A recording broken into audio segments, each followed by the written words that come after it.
मेरा नाम सीमा है। मैं बहुत अमीर परिवार से ताल्लुक़ रखती थी। मैं 5 भाइयों की इकलौती बहन थी। मेरे माता-पिता तो काफ़ी सालों पहले ही गुज़र गए थे, लेकिन मेरे पाँचों भाइयों ने मुझे माता-पिता दोनों का प्यार दिया था। मेरे भाइयों ने मुझे बहुत लाड़-प्यार से पाला था। वो कभी मुझे किसी भी चीज़ की कमी होने नहीं देते थे। मैं जिस चीज़ की माँग करती, वक़्त से पहले ही मेरे पास मौजूद हो जाती थी। मैं गाँव में रहने वाली मासूम सी लड़की थी। मेरे बड़े भैया गाँव के प्रधान थे और 2 छोटे भाई अमेरिका पढ़ने के लिए गए हुए थे, जबकि मुझे पढ़ाई-लिखाई का कोई शौक़ नहीं था और मेरे 2 भाई गाँव में सरकारी मास्टर थे। मेरी ज़िंदगी बहुत अच्छी और खुशी-खुशी गुज़र रही थी। एक दिन मैंने अपने भैया से स्मार्टफ़ोन की माँग की।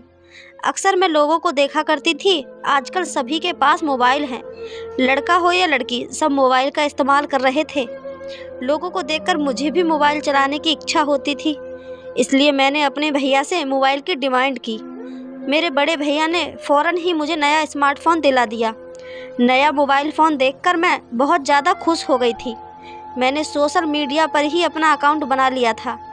मैं अपनी अच्छी-अच्छी फ़ोटो क्लिक किया करती थी। मैं बहुत ज़्यादा खूबसूरत थी। जब मैंने सोशल मीडिया पर अपना फ़ोटो अपलोड किया तो बहुत सारे कमेंट और लाइक्स आने लगे थे। लोग मुझे बहुत ज़्यादा पसंद करने लगे थे। एक दिन सोशल मीडिया पर मेरी बात एक अभी नाम के लड़के से हुई। वह लड़का बहुत ज़्यादा समझदार था। उसने मुझे समझाया कि तुम अपने फ़ोटो सोशल मीडिया पर अपलोड मत किया करो। लोग लड़कियों के फ़ोटोज़ का गलत फ़ायदा उठा लेते हैं। तभी मैंने अपने सारे फ़ोटो सोशल मीडिया से डिलीट कर दिए। धीरे-धीरे मेरी दोस्ती अभी से बढ़ने लगी और हम दोनों की दोस्ती देखते ही देखते कब प्यार में बदल गई, हमें पता ही नहीं चला। मैं रोज़ाना अभी से फ़ोन पर बात किया करती थी और मेरी अभी से चैटिंग भी होती थी। मैं गाँव में रहने वाली लड़की थी और अभी शहर का रहने वाला लड़का था। अभी मुझे बहुत प्यार करने लगा था और मैं भी अभी से बहुत प्यार करने लगी थी। हम दोनों एक दूसरे के प्यार में खोते चले जा रहे थे। एक दिन मुझे पता चला कि मेरे भैया ने गाँव के ही डॉक्टर के साथ मेरा रिश्ता तय कर दिया है, लेकिन मैं तो अभी से प्यार करती थी। फिर मैं किसी और से शादी कैसे कर सकती थी? मैंने अपनी भाभी को अपने बारे में बता दिया था और ये भी बता दिया था कि मेरी बातचीत अभी से किस तरह से शुरू हुई थी। भाभी ने जब भैया को बताया कि सीमा किसी लड़के से प्यार करती है और उस लड़के की बातचीत उससे सोशल मीडिया पर हुई, तो भैया ने मेरे हाथ से मोबाइल छीन लिया। उनका कहना था कि इस लड़के से बातचीत करना बंद कर दो, ऐसे लोगों की बातों में नहीं आते, ऐसे लोग हमेशा धोखा देते हैं। सोशल मीडिया पर रहने वाले ज़्यादातर लड़के लड़कियों को अपने प्यार में फंसाकर उन्हें धोखा दे देते हैं, लेकिन अभी ऐसा लड़का नहीं था। मैंने अपने भैया को बहुत यकीन दिलाने की कोशिश की, लेकिन किसी ने मेरी एक न सुनी। भैया चाहते थे कि मैं अभी को भूल जाऊं, लेकिन मैं ऐसा नहीं कर सकती थी। जब मैंने इस बारे में अभी को बताया तो उसने मुझसे कहा कि तुम अपने घर से भाग आओ, मैं तुम्हें किसी और का होता हुआ नहीं देख सकता। भैया ने मुझे बहुत समझाने की कोशिश की, लेकिन मैंने भैया की एक न सुनी और एक दिन मैं रात के अंधेरे में अपने घर से भाग गई। चोरी चुपके जब मैं रात के अंधेरे में अपने घर से भागी तो कोई भी मुझे देख नहीं पाया था और मैं अभी के बताए हुए पते पर चली गई। जब पहली बार मेरी मुलाकात अभी से हुई तो मैं बहुत ज़्यादा खुश हो गई थी, क्योंकि मैंने पहली बार अभी को देखा था। अभी भी मुझे बहुत देखते ही बहुत खुश हो गया था। अभी के परिवार में कोई नहीं था और जिस शहर में अभी रहता था उसने मुझे भी अपने साथ वहीं पर रख लिया था। अभी किराए के मकान में रहता था। हम दोनों ने कोर्ट मैरिज कर ली। उसके बाद हम दोनों पति पत्नी बन गए और हमारी ज़िंदगी बहुत अच्छी गुजर रही थी। अभी बहुत मेहनती लड़का था, वह अपना काम बहुत मेहनत से करता था। अभी के साथ ज़िंदगी गुजार कर मैं बहुत खुश थी। मैं अपने घर से भागकर आ गई थी। ज़रूर मेरे भैया ने मुझे ढूंढने की कोशिश की होगी, लेकिन मुझे उससे कोई फ़र्क नहीं पड़ता था। मैं अपने पति के साथ बहुत ज़्यादा खुश थी। अगर मैं अपना घर छोड़कर नहीं आती तो मेरे भैया मेरी शादी अगर मैं अपना घर छोड़कर नहीं आती तो मेरे भैया मेरी शादी कहीं और कर देते और मैं अभी से अलग होना नहीं चाहती थी। मुझे अभी से इतना प्यार हो गया था कि मैं अभी के प्यार में दीवानी हो गई थी। अभी मेरी छोटी से छोटी ज़रूरत को पूरा किया करते थे। उनको एहसास था कि मैं उनकी खातिर अपना सब कुछ छोड़कर आई हूँ। अपनी ज़िंदगी का ये फ़ैसला करके मैं कभी भी नहीं पछताऊँगी। लेकिन एक दिन मेरे साथ ऐसा हुआ जो शायद कभी मैंने सोचा भी नहीं था। मेरी खुशियों को अचानक ही किसी की नज़र लग गई थी। एक दिन मेरे पास फ़ोन आया कि आपके पति का एक्सीडेंट हो गया है। मेरे तो पैरों तले से ज़मीन निकल गई थी। मैं भागते हुए अस्पताल गई तो मैंने देखा कि मेरे पति ने मौत को गले लगा लिया है। मेरे पति की जान चली गई थी। इसका मतलब मेरी तो सारी ज़िंदगी ही उजड़ गई थी। जिसकी खातिर मैं गाँव से शहर आ गई थी, आज वो मुझे इस दुनिया में अकेला छोड़कर चला गया था। रो रो कर मेरा तो बुरा हाल हो गया था। मैंने अपने पति का अंतिम संस्कार किया। मेरे पति का इस दुनिया में कोई और नहीं था और अब तो मेरा भी इस दुनिया में मेरे पति के अलावा कोई नहीं था और वो भी अब मुझे छोड़कर चले गए थे। अब मैं बिल्कुल अकेली रह गई थी। मैं तो ज़्यादा पढ़ी लिखी नहीं थी और मैंने सोचा भी नहीं था कि मेरे साथ ऐसा भी हो सकता है। मेरी सारी आईडी वगैरह सब मेरे भाइयों के घर पर था। मैं कहीं नौकरी भी नहीं कर सकती थी क्योंकि मेरे पास मेरी अपनी पहचान के लिए कोई सबूत नहीं था। क्योंकि अभी मेरी शादी को सिर्फ 2 महीने ही गुजरे थे। अभी के मरने के बाद मैंने अपने भाइयों से कांटेक्ट करने की बहुत कोशिश की तो उन्होंने मुझे साफ इनकार कर दिया कि तुम हमारे लिए मर चुकी हो और अब वापस कभी तुम्हें हमारे घर आने की कोई ज़रूरत नहीं। और हमने सारे गांव में खबर फैला दी है कि तुम मर चुकी हो। यहाँ तक कि हमने किसी की झूठी लाश लाकर ये कह दिया था कि ये तुम हो और एक हादसे में तुम्हारी मौत हो गई। वैसे तो मुझे पता था कि मुझे अपने भाइयों से यही जवाब मिलेगा, लेकिन अब मैं अपनी ज़िंदगी कैसे गुजारती। मुझ पर तो परेशानियों के पहाड़ टूट पड़े थे। अभी को मरे हुए 1 महीना हो चुका था। कुछ दिनों तक तो आस पड़ोस के लोग मेरी मदद करते रहे, लेकिन कोई किसी की कब तक मदद कर सकता है। मैं घर की कोई न कोई चीज़ बेचकर अपना गुजारा करती रहती थी, लेकिन मकान मालिक ने किराया न देने की वजह से मुझे घर से निकाल दिया। अब मेरे पास बेचने के लिए भी कुछ नहीं था। मैं बहुत ज़्यादा परेशान होने लगी थी। यहाँ तक कि मेरी ज़िंदगी के इतने बुरे दिन आ गए थे कि मैंने सड़कों पर भीख मांगना शुरू कर दिया था। कोई मुझे खाना दे दिया करता था तो मैं खा लेती थी, वरना मैं भूखी फिरती रहती थी। मेरी ज़िंदगी बद से बदतर होती चली जा रही थी। एक दिन मैं सड़क के किनारे बैठी हुई भीख मांग रही थी क्योंकि मेरे पास रहने के लिए भी कोई ठिकाना नहीं था। इसलिए मैं सड़कों पर बैठकर अपना दिन और रात गुजार दिया करती थी। उस दिन एक आदमी ने मुझे भीख दी। मैं भूख से मरने वाली थी। मैंने उस आदमी के पैर पकड़ लिए।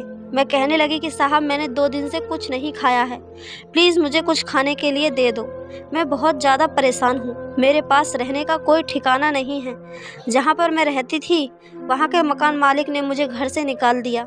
मैं किराए पर रहा करती थी और रूखी सूखी रोटी खाकर अपना गुजारा कर रही थी। अब तो घर में वो रूखी सूखी रोटी भी ख़त्म हो गई थी। इसलिए मैंने सड़कों पर भीख मांगना शुरू कर दिया। साहब, मुझे कुछ खाने के लिए दे दो, वरना मैं भूखी मर जाऊंगी। उस आदमी ने मुझसे कहा, क्या तुम मेरे घर चल सकती हो? यह सुनकर तो मैं हैरान रह गई थी। उसने मुझसे कहा कि मेरी मजबूरी है, मेरी पत्नी मर चुकी है। मैं चाहता हूँ कि तुम मेरे बच्चे की परवरिश करो। मेरा एक बेटा है जिसकी उम्र 4 साल है। अगर तुम उसकी परवरिश कर सकती हो तो मैं तुम्हें घर में खाने पीने के लिए सब कुछ दे दूँगा और तुम्हारी ज़िंदगी भी संवर जाएगी। वैसे भी मेरी ज़िंदगी बहुत ज़्यादा ख़राब हो गई थी। मेरे पास रहने के लिए भी कोई ठिकाना नहीं था। मकान मालिक ने भी मुझे घर से निकाल दिया था। अब मैं दर दर की ठोकरें खा रही थी। कोई मुझे खाना खिला देता था तो खा लेती थी, और अगर कोई मुझे खाना नहीं देता था तो मैं भूखी पड़ी रहती थी। यही सब सोचते हुए मैं उस आदमी के साथ जाने के लिए तैयार हो गई थी। वैसे भी मुझे उस टाइम खाने के अलावा कुछ नज़र नहीं आ रहा था, इसलिए मैं फ़ौरन राज़ी हो गई और उस आदमी के साथ उसके घर चली गई। मैं उसके साथ उसके घर आई तो देखा उसका घर बहुत बड़ा था और वो बहुत अमीर आदमी था। उसके घर में उसके अलावा कोई नहीं था, सिर्फ एक छोटा सा बच्चा था जिसकी उम्र 4 साल थी। उस आदमी ने मुझे खाना खिलाया और कहने लगा कि आराम से पेट भरकर तुम खाना खा लो। पहले तो मैंने पेट भर के खाना खाया। उस आदमी को भी मुझे देखकर ऐसा एहसास हो गया था कि मैं बहुत ज़्यादा भूखी हूँ, इसलिए उसने मुझसे कोई भी सवाल नहीं किया था। खाना खाने के बाद उसने मुझसे पूछा कि अब तुम बताओ कि तुम कौन हो? अपने बारे में मुझे सब कुछ बताओ। मेरी आँखों के सामने मेरा बीता हुआ कल घूम रहा था। मैं सोच रही थी कि मैं किस तरह से इस आदमी को अपने बीते हुए कल के बारे में बताऊं और कैसे बताऊं कि मैं कौन हूं। वो बोला, अगर तुम मुझे अपने बारे में बता दोगी तो मैं तुम्हारे रहने का बंदोबस्त भी कर दूंगा। तुम इस घर में आराम से रह सकती हो। यहाँ पर तुम्हें किसी तरह की कोई परेशानी नहीं होगी। इस घर में मैं अकेला ही रहता हूँ और सिर्फ मेरा बेटा रहता है, बाकी कोई नहीं रहता। घर में काम करने के लिए नौकर भी लगे हुए हैं। मैंने उसे बताया कि मेरा नाम सीमा है और मैं बहुत अमीर परिवार की बेटी थी। मेरे 5 भाई हैं। मैं अपने 5 भाइयों की इकलौती बहन थी और गांव की रहने वाली थी। सोशल मीडिया पर मुझे एक लड़के से प्यार हो गया था। उसी की खातिर मैं अपना गांव छोड़कर यहाँ आ गई थी। यहाँ आने के बाद मेरी ज़िंदगी बहुत अच्छी चल रही थी। फिर एक दिन एक एक्सीडेंट में मेरे पति की मौत हो गई और मेरे ऊपर परेशानियों के पहाड़ टूट पड़े और मेरी मजबूरी ने मुझे सड़क के किनारे भीख मांगने पर मजबूर कर दिया।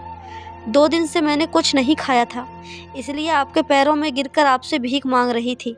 अगर आप मेरी मदद नहीं करते तो मैं भूख से मर जाती। उस आदमी ने कहा कि आप मेरे लिए मेरी बहन की तरह हो।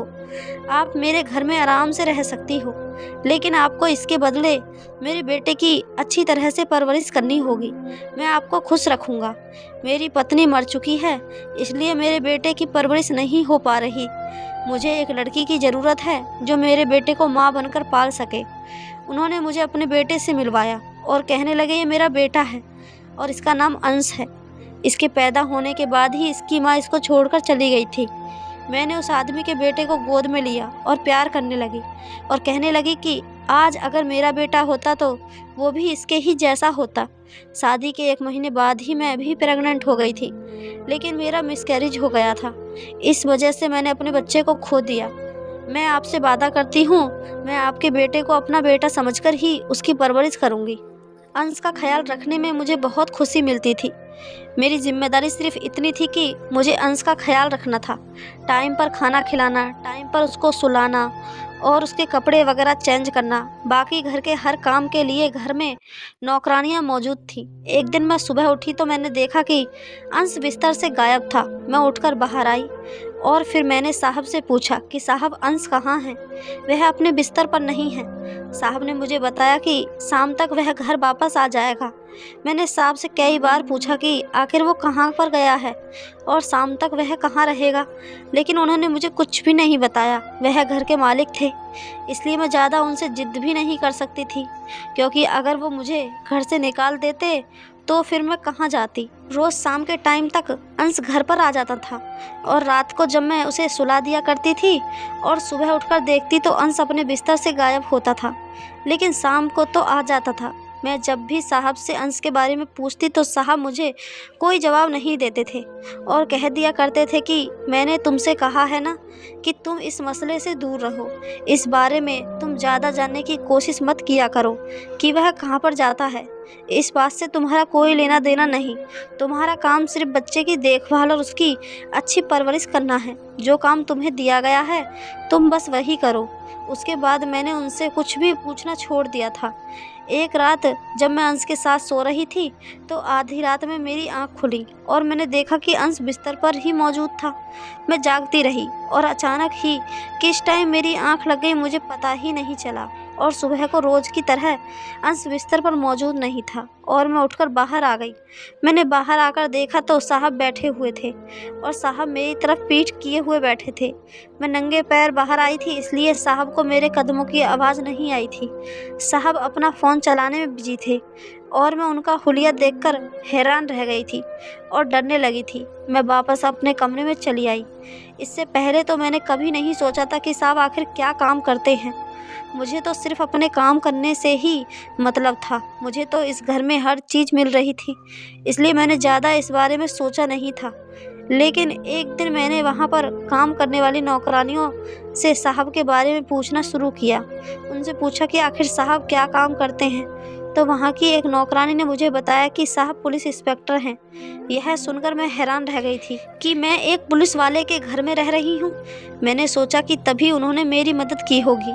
मैं ऐसी हो गई जैसे मुझे साहब के काम के बारे में कुछ पता ही नहीं। यह बात मैंने साहब को जाहिर नहीं होने दी।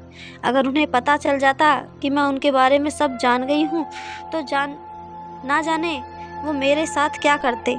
इसलिए मैं खामोश हो गई थी।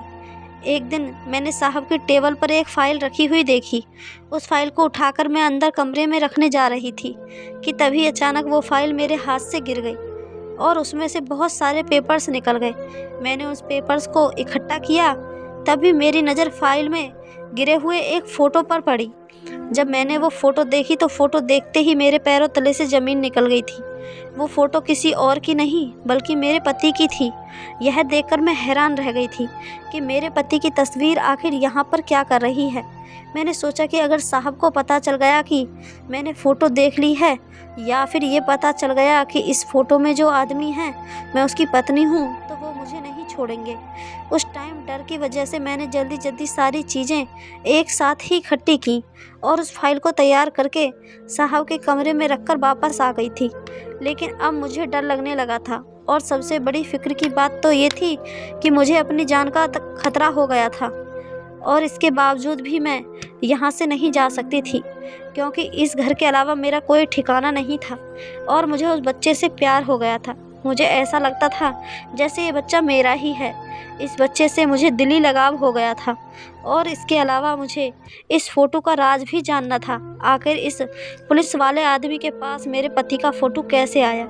मुझे डर लग रहा था कि कहीं कुछ गड़बड़ न हो जाए, कहीं ऐसा ना हो कि मेरे भाइयों ने अभी को ढूंढने के लिए इस पुलिस वाले से रिपोर्ट लिखवाई हो, लेकिन मेरे भाइयों ने तो अभी को देखा ही नहीं था। मेरी कुछ भी समझ में नहीं आ रहा था। न जाने मेरे दिमाग में क्या क्या ख्याल आ रहे थे। उस आदमी से पूछने की तो मेरे अंदर हिम्मत नहीं थी। मुझे यहाँ पर रहते हुए 4 महीने हो गए थे। उस बच्चे ने अब मुझे मम्मी कहना शुरू कर दिया था। मैंने उसे बहुत मना किया कि वो मुझे मम्मी ना कहा करे, लेकिन फिर भी वो मुझे मम्मी ही कहता था। साहब को भी इस बात से कोई ऐतराज़ नहीं था। मुझे भी बच्चे से बहुत ज़्यादा प्यार हो गया था। उसके बाद भी 2-3 बार ऐसा ही हुआ कि रात को मेरी आँख खुलती और अंश मेरे साथ ही सो रहा होता था, लेकिन जब सुबह मैं उठती थी तो अंश बिस्तर से गायब होता था। और जो तस्वीर मैंने उस फाइल में देखी थी, क्या वो एक सपना था? लेकिन वो गलत नहीं था। मेरे पति की तस्वीर यहाँ पर होना वाकई हैरत की बात थी। मुझे साहब ने एक मोबाइल दिया था और कहा था, अखई अगर तुम्हें किसी से बात करने की ज़रूरत पड़े तो तुम इससे बात कर सकती हो। एक दिन मेरे मोबाइल पर किसी का फ़ोन आया। मैं काम में बिजी थी, इसी वजह से कॉल नहीं उठा पाई क्योंकि मेरा फ़ोन कमरे में पड़ा हुआ था। जब मैं बाहर आई और मैंने अपना मोबाइल देखा तो मोबाइल में किसी अननोन नंबर से कॉल आई हुई थी। मैंने ज़्यादा ध्यान नहीं दिया, लेकिन कुछ देर के बाद उस नंबर से मैसेज आया जिसमें मेरा नाम लिखा हुआ था और लिखा हुआ था कि सीमा तुम कैसी हो।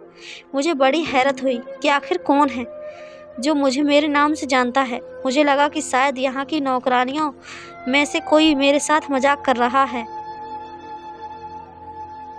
इसलिए मैंने उस मैसेज का रिप्लाई नहीं किया। उसके बाद कोई मैसेज नहीं आया तो मैं बेफिक्र हो गई थी। फिर हर रात को उस नंबर से मैसेज आने लगे। मैसेज में तरह तरह की बातें होती थी। कभी मेरी पुरानी ज़िंदगी के बारे में कोई बात होती, तो कभी मेरे भाइयों के बारे में कोई बात होती थी, तो कभी मेरे पति के बारे में कोई बात। वो कोई ऐसा इंसान था जिसे मेरे बारे में सब कुछ पता था, जो मुझे मैसेज कर रहा था। मेरे साथ जो कुछ भी हो रहा था ये सब तो मैं नहीं जानती थी, लेकिन मुझे डर लगने लगा था कि न जाने ये कौन है और मेरे पीछे क्यों पड़ा हुआ है। मैं ये बात किसी को भी नहीं बता सकती थी। वो मुझसे यही कहता था कि तुम मुझे अपना दोस्त समझ सकती हो और कहता था कि अगर तुम्हें कोई भी परेशानी हो तो तुम मुझे मैसेज कर देना, मैं तुम्हारी सारी परेशानी ख़त्म कर दूंगा। लेकिन मैं डर चुकी थी, इसलिए मैंने उसका नंबर ब्लॉक कर दिया। लेकिन फिर वो मुझे नए नए नंबर से मैसेज करने लगा। मैं जितने भी नंबर ब्लॉक करती थी वो हर बार नए नंबर से मुझसे बात करने की कोशिश किया करता था। ऐसी ऐसी बातें कहता कि मैं परेशान हो जाती थी। एक बार मुझे शक हुआ कि कहीं ये सांप तो नहीं है जो मुझे परेशान कर रहे हैं। लेकिन फिर मैं अपना वहम समझकर भूल गई थी। लेकिन अब धीरे धीरे मुझे सच सच लगने लगा था। मुझे ऐसा लग रहा था जैसे इस घर से मेरा खाना पीना उठने वाला है। मुझे किसी भी तरह से यहाँ से चले जाना चाहिए। मेरी जान को बहुत ज़्यादा खतरा हो सकता है, लेकिन यहाँ पर मैं इज्जत से रह रही थी। मुझे सांप पर शक हुआ तो मैंने सांप पर नज़र रखना शुरू कर दिया। लेकिन मुझे ऐसा लगता था कि वही एक ऐसे इंसान है जो मेरे बारे में सब कुछ जानते हैं। शायद वही हैं जो मुझे तंग कर रहे हैं, क्योंकि अक्सर ऐसा होता था जब मेरे पास मैसेज जा रहे होते थे, उसी टाइम साहब भी मोबाइल चला रहे होते थे। लेकिन उस मैसेज करने वाले शख्स की मुझसे कोई डिमांड नहीं थी। उसका सिर्फ एक ही कहना था कि मैं उससे बात करती रहूं और उसको अपना दोस्त समझूं और उसको अपनी सारी परेशानियां बताया करूं। जब बहुत दिन गुजर गए और उसने मेरे बारे में सब कुछ जानने के बावजूद भी मुझे कोई नुकसान नहीं पहुंचाया और न ही मुझे किसी तरह से ब्लैकमेल किया, तो धीरे धीरे मुझे उस पर भरोसा होने लगा था और मैं उससे बात करने लगी थी। मैं अपनी कोई परेशानी तो उससे शेयर नहीं करती थी, लेकिन उससे बात करती रहती थी।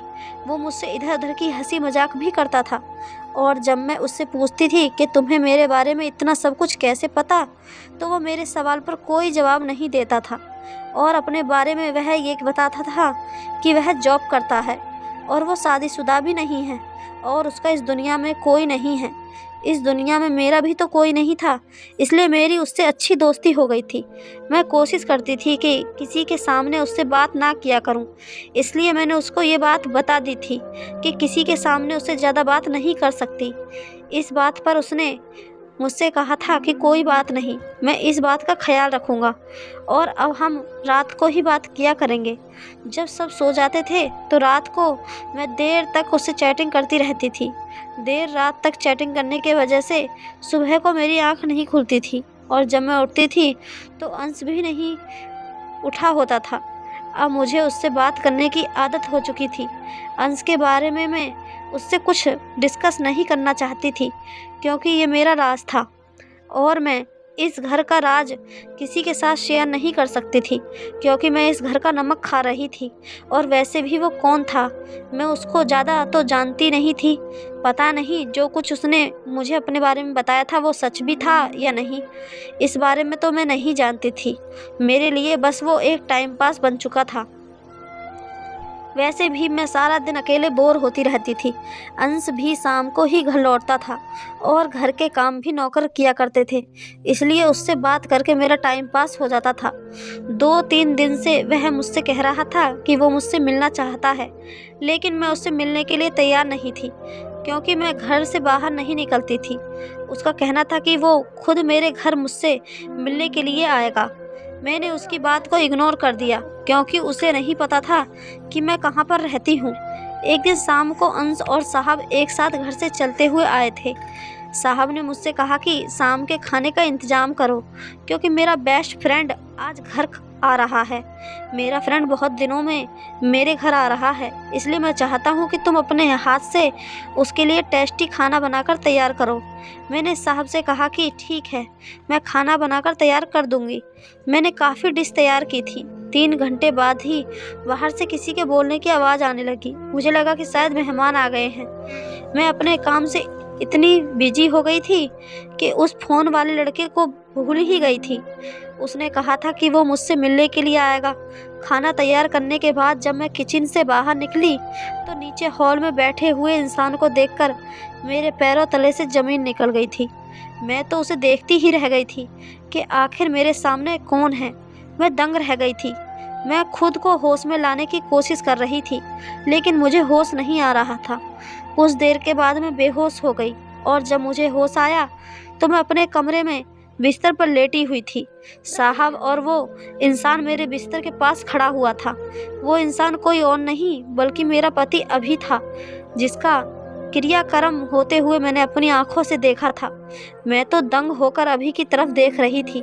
मुझे यकीन नहीं आ रहा था कि वो जिंदा है और सही सलामत मेरे सामने खड़े हुए हैं। अब अभी भी मेरी तरफ गौर से देख रहे थे और उनकी आंखों से मुझे आंसू नजर आ रहे थे। अभी ने मुझसे कहा, सीमा यकीन कर लो, मैं ही हूँ तुम्हारा अभी, जो तुमसे बहुत प्यार करता है। देखो मैं जिंदा हूँ। और ये कहते हुए वो मेरे पास बेड पर बैठ गए। मेरी आंखों में भी आंसू आ गए थे और मैं उनको छूकर देख रही थी। मुझे यकीन हो गया था कि वो सच में ही जिंदा हैं और मेरे सामने बैठे हैं। मैं उनके गले से लगकर खूब रोने लगी। वो भी मुझसे लिपटकर खूब रो रहे थे। उनके जाने के बाद मेरे साथ जो कुछ भी हुआ था वो सब याद करके मुझे बहुत ज़्यादा तकलीफ़ हो रही थी। मेरे साथ जो भी हुआ था वो सब कुछ मुझे याद आने लगा था। मैंने अभी से पूछा, अगर आप जिंदा थे तो वो कौन था जिसका क्रियाक्रम मेरी आंखों के सामने हुआ था और जिसकी लाश हॉस्पिटल में मैंने खुद देखी थी। और मैंने अभी से कहा कि अगर आपको मालूम था कि आपका मेरे सिवा इस दुनिया में कोई नहीं था तो आप इतने महीनों तक मुझसे दूर क्यों रहे। मैं बोले चली जा रही थी और कहे जा रही थी। अभी ने मुझसे कहा, क्योंकि मेरे पास बहुत सारे ऐसे राज हैं जिसको सुनकर तुम दंग रह जाओगी। आज मैं तुम्हें एक एक करके सारे राज बताना चाहता हूँ। सबसे पहले तो तुम जिस रॉन्ग नंबर वाले लड़के से बात करती हो वो कोई और नहीं बल्कि मैं ही हूँ। मैंने तुमसे कहा था कि मैं तुमसे मिलना चाहता हूँ और मैं तुम्हारे घर आकर ही तुमसे मिलूँगा। देखो मैं यहाँ पर आ गया। मैंने तुम्हें कहीं बाहर तो नहीं बुलाया ना। फिर मैंने सोचा कि जो बातें वो लड़का मुझसे किया करता था और उसको मेरे बारे में जितनी भी बातें पता थीं, ये सब बातें तो मेरे पति और मेरे अलावा कोई नहीं जानता था। लेकिन मेरा इस बात पर ध्यान बिल्कुल भी नहीं गया कि अभी जिंदा भी हो सकते हैं। मैंने अभी से कहा कि अगर आप जिंदा थे तो आप इतने टाइम से कहाँ पर थे। मुझे आपके बारे में सब कुछ जानना है। अभी ने मुझसे कहा कि मैं तुम्हें अपने बारे में सब कुछ बता दूंगा। जब तुम अपना घर छोड़ने के बाद यहाँ पर आ गई थी और हमने शादी कर ली थी तो कुछ दिनों बाद तुम्हारे भाइयों ने भी यहाँ आकर हमारे बारे में सारी इन्फॉर्मेशन निकाल ली थी। उन्होंने अपने गांव में तो सबको ये बता दिया था कि तुम मर चुकी हो एक एक्सीडेंट में और मौके पर ही तुम्हारी मौत हो गई थी। यहाँ तक कि उन्होंने एक कुचली हुई लाश को लोगों के सामने साबित करके ये जाहिर कर दिया था कि बाकी तुम मर चुकी हो। क्योंकि अगर गाँव वालों को ये पता चल जाता कि प्रधान की बहन घर से भाग गई तो तुम्हारे भाइयों की बहुत ज़्यादा बदनामी होती। बदनामी के डर की वजह से तुम्हारे भाइयों ने गांव में झूठ बोल दिया था और तुम्हें मरा हुआ साबित कर दिया था। लेकिन वो लोग मेरे दुश्मन हो गए थे जिसने उनकी बहन से शादी कर ली थी। जिस टाइम मुझे पता चला कि तुम माँ बनने वाली हो, मैं तुम्हें बहाने से डॉक्टर के पास लेकर गया और डॉक्टर से तुम्हें मिसकैरेज की दवाई खिलवा दी क्योंकि मेरी जान मुसीबत में आ गई थी। मैं नहीं चाहता था कि तुम छोटे बच्चे के साथ दरबदर की ठोकरें खाती फिरो क्योंकि मैं तुम्हें छोड़कर जाने वाला था। मुझे पता चल गया था कि तुम्हारे भाई मुझे जगह जगह ढूंढ रहे हैं। तुम्हारे भाई ने मुझे बार बार नौकरियों से निकलवाना शुरू कर दिया और मैं जगह जगह तुम्हारे भाइयों की वजह से छुप रहा था। एक दिन मैं रास्ते से जा रहा था कि तभी अचानक एक कार ने मुझे मारने की कोशिश की, लेकिन मेरी किस्मत अच्छी थी कि मैं उस एक्सीडेंट में बच गया। मेरी कार के सामने आने से पहले ही कोई दूसरा आदमी उस कार के सामने आ गया और तुम्हारे भाई की कार से उस आदमी का एक्सीडेंट हो गया और उसकी जान चली गई। तभी मौके पर मैं वहाँ से भाग निकला। तुम्हारे भैया जानबूझकर मुझे मारना चाहते थे। उसके बाद भी तुम्हारे भैया का मेरे पास फ़ोन आया और कहने लगे कि अगर तुम बच गए हो तो ये मत सोचना कि तुम हर बार बच जाओगे। जब तक हम तुम्हें मार नहीं देते हम सुकून से नहीं बैठेंगे। तुम्हारे परिवार वाले मेरी जान के दुश्मन बन गए थे। मेरे साथ पहले जो कुछ भी हुआ था, मुझे नौकरी से निकलवाया गया था और भी बहुत कुछ मेरे साथ हुआ था। तब तक तो मुझे नहीं पता था कि यह तुम्हारे भाई हैं, लेकिन जब मेरे पास धमकी भरे फ़ोन आने लगे और कहा गया कि हम तुम्हारी जान लेना चाहते हैं, तब मैं समझ गया था कि वह तुम्हारे भैया ही हैं जो मेरे साथ ये सब कुछ कर रहे थे। जिसके घर में तुम रह रही हो ये मेरा दोस्त है, ये मेरा बचपन का फ्रेंड है, पुलिस ऑफिसर है। मैंने उससे मदद मांगी और ये मेरी मदद करने के लिए तैयार हो गया। 1 महीने तक तो मैं अपनी जान छुड़ाने के लिए कहीं ना कहीं भागता रहा, लेकिन फिर मुझे तुम्हारी फिक्र लगी रहती थी। मुझे पता था कि मेरा दोस्त अपने घर में अकेला रहता है, इसलिए मैंने उससे कहा कि तुम किसी भी तरह से मेरी पत्नी को अपने घर ले जाओ और उसको अपने घर में जगह दे दो ताकि वह परेशान ना हो। मेरा दोस्त अगर तुमसे कहता कि तुम मेरे घर चलो तो तुम उसके घर जाने के लिए इतनी आसानी से नहीं मानती। इसलिए उसने सोचा कि यह अपने बेटे अंश की परवरिश करने के लिए कहेगा। तो तुम मान जाओगी और परेशानी की खातिर आसानी से तुम उसके घर पर आकर रह लोगी। यहाँ पर तुम बिल्कुल सेफ थी और अब मेरी परेशानी ख़त्म हो गई थी। मेरे दोस्त ने तुम्हारे भाइयों को गिरफ्तार कर लिया है, जिन्होंने मुझ पर जानलेवा हमला किया और मुझे जान से मारने की धमकी दी थी। जब तक मैंने तुम्हारे भाइयों को पुलिस के हवाले नहीं करवा दिया, तब तक मैं तुम्हारा सामना नहीं कर सकता था। काफ़ी दिनों तक मेरे दोस्त ने मुझे जेल के एक ही कमरे में बंद कर दिया था, क्योंकि अगर मैं बाहर निकलता तो तुम्हारे भाई किसी न किसी तरह से मेरा पता निकाल ही लेते और मुझे जान से मार देते। मेरे दोस्त ने जेल में मेरा बहुत ख्याल रखा और जब तक मेरे दोस्त ने तुम्हारे भाइयों को नहीं ढूंढ निकाला, तब तक उसने मुझे भी जेल से बाहर नहीं किया, क्योंकि मेरे लिए जेल ही ऐसी सेफ जगह थी जहां पर वह बिल्कुल महफूज था। अब तुम्हारे भाइयों को जेल हो गई है और मैं तुम्हारे सामने आ गया हूँ। ये सब कुछ तुम्हारे भाइयों ने इसलिए किया था क्योंकि तुमने जो कदम उठाया था वो गलत था, लेकिन मेरी किस्मत अच्छी थी कि मेरे दोस्त ने मुझे अपने ही पुलिस स्टेशन में जगह दे दी। मैंने अभी से कहा कि एक सवाल मेरे दिमाग में अभी भी घूम रहा है, आखिर अंश सुबह होते ही कहाँ चला जाता था। तभी साहब कहने लगे, मुझे माफ़ कर देना भाभी, वो मेरा बेटा है, मैं उसी की वजह से आपको यहाँ लेकर आया था। मेरी पत्नी नहीं है और मेरे बेटे को माँ की ज़रूरत थी। मेरी पत्नी आपके आने से एक हफ़्ता पहले ही मर गई थी। उसकी बहुत ज़्यादा तबीयत ख़राब थी और एक हफ़्ते से उसने रो रो कर बुरा हाल कर लिया था, क्योंकि वो अपनी माँ के साथ ही सोता था। मैं जब आपको यहाँ पर लेकर आया था तो मैंने सोचा कि पता नहीं मेरा बेटा आपको अपनी माँ समझेगा या नहीं। आप अगर उसे प्यार से सुलाओगी नहीं तो वह सोएगा भी नहीं, लेकिन पहले ही दिन मेरा बेटा आपको अपनी माँ समझकर सो गया था। सुबह को मेरा बेटा बोर्डिंग स्कूल में जाता है और शाम को वापस लौटता है। मेरी पत्नी की तबीयत खराब रहती थी, इसी वजह से मैंने उसका ध्यान बांटने के लिए उसको बोर्डिंग स्कूल में डाल दिया था और मैं उसको रात को घर पर लेकर आ जाता था। सुबह होते ही मैं उसे स्कूल भेज दिया करता था, लेकिन आपने मेरे अंश का बहुत ख्याल रखा। मैं आपका एहसानमंद रहूँगा। अभी अपने दोस्त से कहने लगे, तुमने भी तो हमारा बहुत साथ दिया, तुम्हारी वजह से ही आज हम पति पत्नी एक दूसरे से मिल पाए हैं। अब हम दोनों अपनी ज़िंदगी में बहुत खुश हैं। मेरे पति की नौकरी लग गई है और हम साहब के घर में ही रहते हैं। साहब का कहना था कि मैं उनके बेटे की परवरिश ऐसे ही करूं जैसे मैं कर रही थी, क्योंकि अंश मुझसे बहुत ज़्यादा अटैच हो गया था और मैंने हमेशा अंश को माँ की तरह ही प्यार दिया था, इसलिए हम उन्हीं के घर में रहते थे। मैं अभी का साथ दोबारा से पाकर बहुत ज़्यादा खुश हो गई थी। मेरी ज़िंदगी से सारी परेशानियां ख़त्म हो गई थी, लेकिन मेरे भाइयों ने जो किया था वो माफ़ करने लायक नहीं था। उनकी वजह से मुझे बहुत ज़्यादा परेशानी उठानी पड़ी थी। आज मेरे भाई जेल में हैं और अब उनकी सज़ा भी पूरी हो गई है। एक दिन मैं उनसे जेल में मिलने के लिए गई। भैया ने मुझसे माफ़ी मांगी और अभी से भी माफ़ी मांगने लगे। हमने उनको माफ़ कर दिया था। मैंने भैया से कहा, भैया मैं आपको एक शर्त पर माफ़ करूँगी, अब आप हमें जीने दो। हम अपनी ज़िंदगी में बहुत खुश हैं, कभी आप हमारी ज़िंदगी में इंटरफेयर नहीं करेंगे। भैया ने भी कहा कि बस मैं तो अपनी बहन को खुश देखना चाहता था। अभी के साथ अगर तुम खुश हो तो मेरे लिए यही बहुत है। मेरी ज़िंदगी में अब सब कुछ ठीक हो गया है और मैं अपनी ज़िंदगी खुशी खुशी गुजार रही हूँ। दोस्तों, उम्मीद करती हूँ आपको हमारी कहानी पसंद आई होगी। कहानी पसंद आई हो तो वीडियो को लाइक और चैनल को सब्सक्राइब ज़रूर करें। धन्यवाद दोस्तों।